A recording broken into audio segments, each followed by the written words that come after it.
Baby আসো। Baby মানে কে আপনি? আরে চিনো নাই, এই যে আমি তোমার বয়ফ্রেন্ড। আসো, ডেটে না যাবা? তুমি না সবসময় বাইক নিয়ে আসো, আজকে রিক্সা নিয়ে আসছো কেন?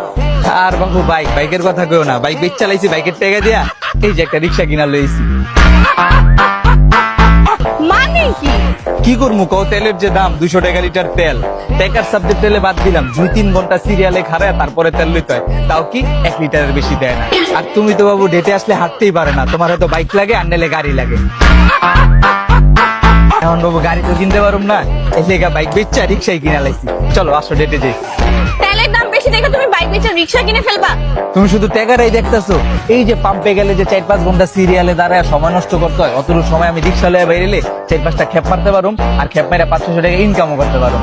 এই যে তোমার লগে দেখা করতে আইতে আইতে অলরেডি 2টা খেপ মাইরা 400 টাকা কামাই হলেছি।